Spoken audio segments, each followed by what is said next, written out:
Hey y'all, it's Chris from Calvary Relics. Out here today at the Andersonville National Site, home of the Andersonville prison during the Civil War. Right now, I just got here out front of the gates of the National POW Museum. So there's a plaque for the National POW Museum.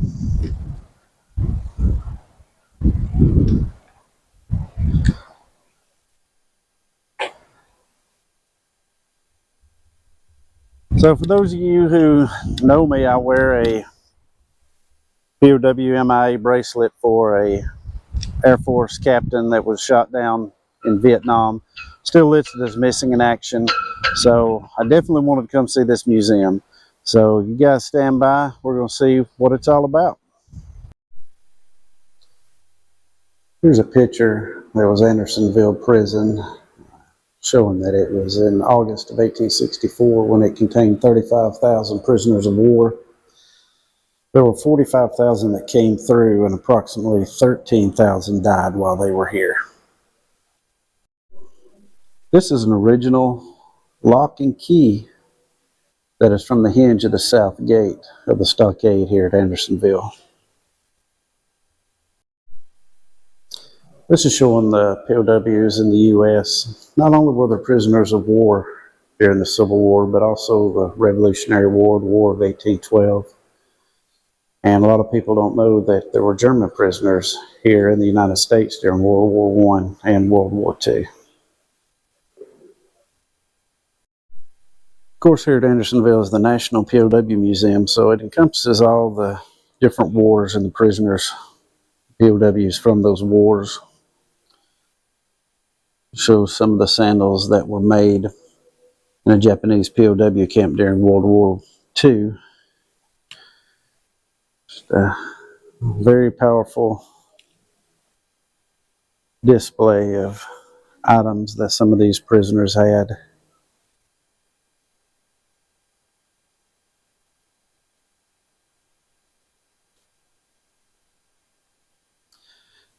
I don't know if you can see because the lighting, but that is an artificial arm that the POWs had made for an amputee.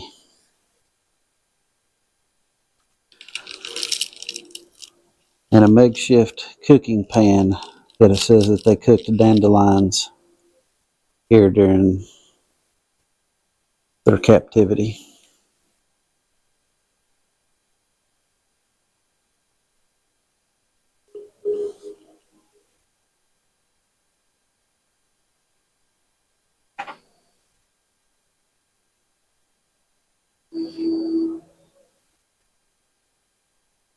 It's one of the uniforms worn by the prisoners during Vietnam.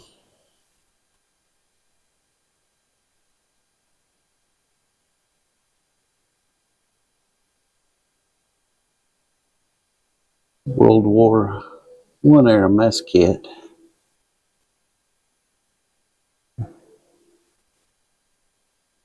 Civil War era canteen where it says you stood in line with your canteen waiting to get water, but you stood for hours.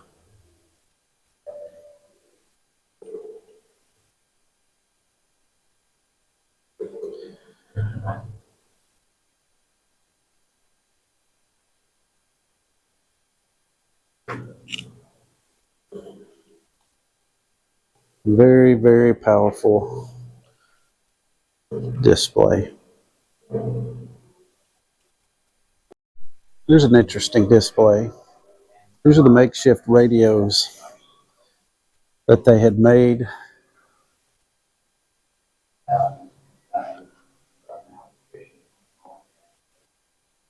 This was one that was actually made by a Sergeant Lonnie Rutledge of the 8th Air Force. He was in Stalag 7 and 17B until May of 1945. Says he was shot down July 4th of 1943 and he became a prisoner of war.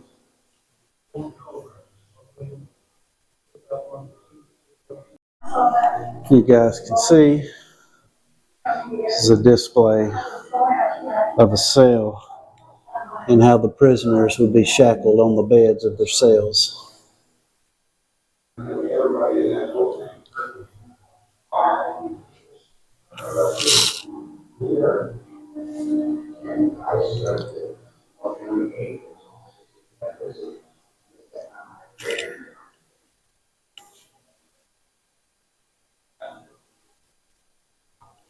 It was a bamboo, basically, cage that they were kept in.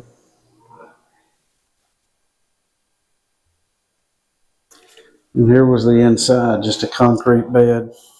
You can see the lot where they would shackle their legs. And there was their restroom.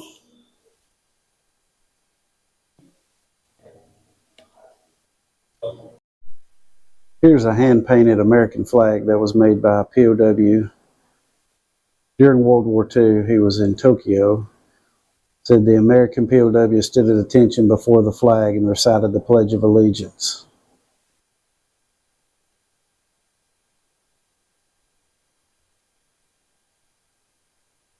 This is one of the jackets by the prisoner, and you can see that they took and embroidered the bomber on it, and actually took, it said, from the Red Cross care packages that have thread in there, and they actually created that.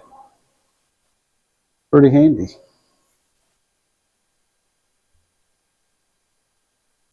These are some of the care packages that were received from the Red Cross.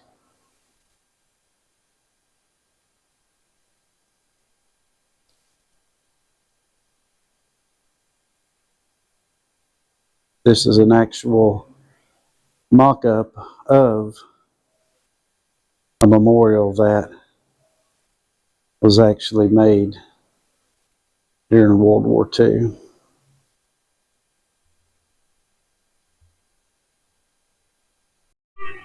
This display is a display of showing a prisoner with a candle in a tunnel tunneling. You can see the other side here where it would be below where they were staying, and they would wheel the dirt out in those small carts. This is here at Andersonville, the National POW Museum. It is a mural they've got built into the bricks showing the prisoners, and then a sculpture of a prisoner.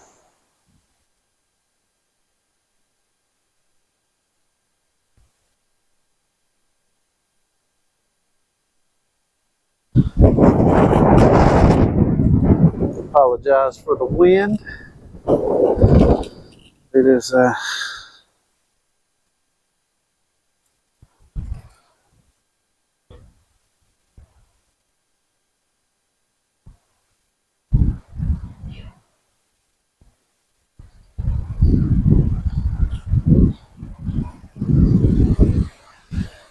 very beautiful sight.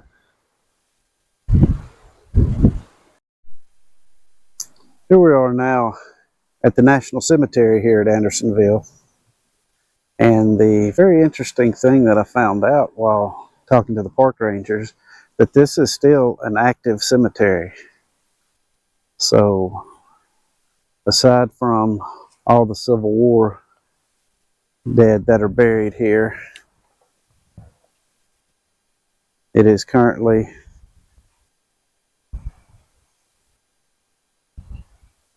being used.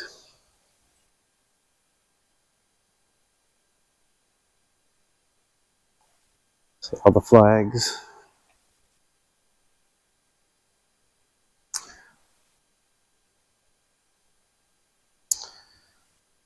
Picture depicting prisoner burials. As the prisoners' headstones are only inches apart as the death rate at Andersonville escalated to 100 per day, officials abandoned the use of pine box coffins and had the bodies buried shoulder to shoulder in trenches. At first, only numbered stakes marked the prisoner's grave.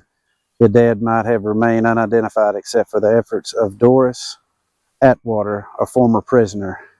He kept records of the dead, hoping to notify the relatives after the war. he made a second copy of his death list that he smuggled out in the lining of his jacket, which accompanied Clara Barton to Andersonville in 1865 July. They were able to match his list with the number of stakes, and each prisoner could then be honored by name. If you guys are not familiar, Clara Barton was the person who started the American Red Cross. It says, if a man died in good clothes, he was buried nearly naked. The living needed apparel, the dead none. Of course, this is not original works, but these are replicas of gate and guard tower and the fencing here at Andersonville.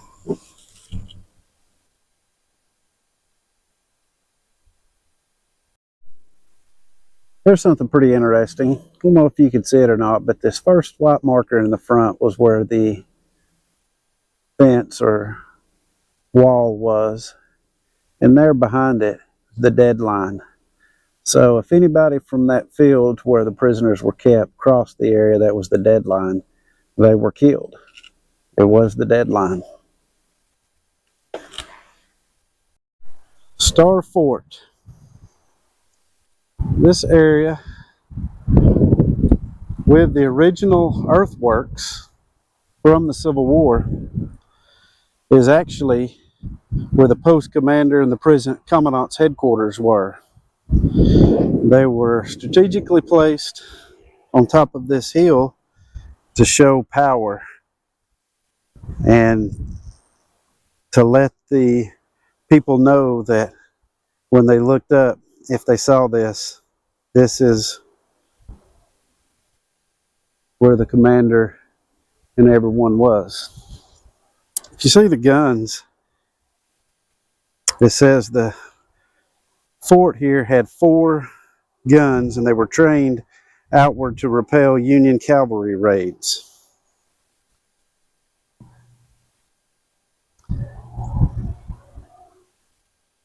This area is actually where the Fort Hospital was. And the areas there is where the actual prisoners were. You can see the small building. It's on the other side of where the wall is depicted.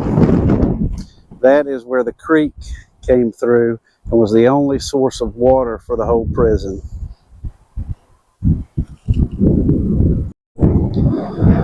So this marker here what would have been the outside wall.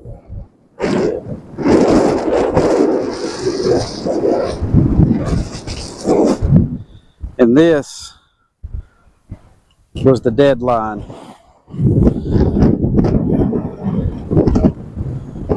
Maybe 12 feet between the two.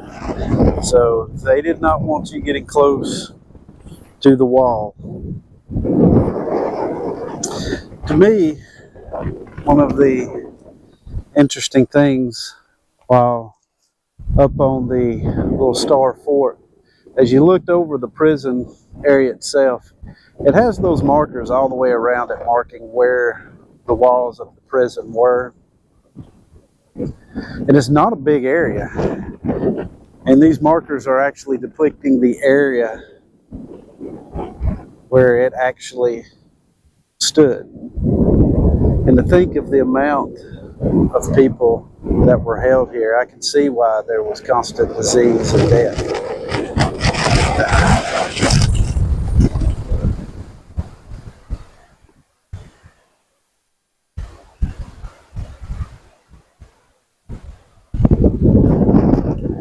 Some beautiful monuments here. Definitely, it is something that I think you should check out if you come out to this area here in Georgia. Go ahead and apologize for the wind. I don't know if that's affecting right now. Got the windscreens on the mics, but still. But definitely is something that should be visited. It's interesting where they This is the ground. This end of the prison is pocketed with deep holes, either tunnels or wells. A lot of the escape attempts from the prisoners. I can imagine you would do anything to get out of here. Here's something very interesting I found here in the cemetery. These 6 graves, if you notice, they're by themselves. These are what's known as the Raiders. Here at Andersonville, there were no Union officers, so there were no officers that were here in the prison with the prisoners to create a hierarchy and create order for the prisoners. So these 6 began ganging up, robbing, said sometimes even murdering other prisoners, and they become known as the Raiders. Eventually, the commandant of the prison allowed some of the prisoners to create a policing force known as the Regulators, and these 6 men were captured and hung and buried dishonorably, as the plaque said, away from the other soldiers. Just found that interesting that they separated them out from everyone else because of their actions while they were here. Well, I may be in the shadows here. Let me try to turn around. It's a little better. I was just actually going to try to give you a good view of the flags that are here in the cemetery. It's a very, very hollowed ground here, the cemetery. Like I said earlier, out of the 45,000 prisoners that came through Andersonville, 13,000 died. So there's a lot of graves that are here from those prisoners. This is an active cemetery. It is an active national cemetery. So people are still being buried here to this day.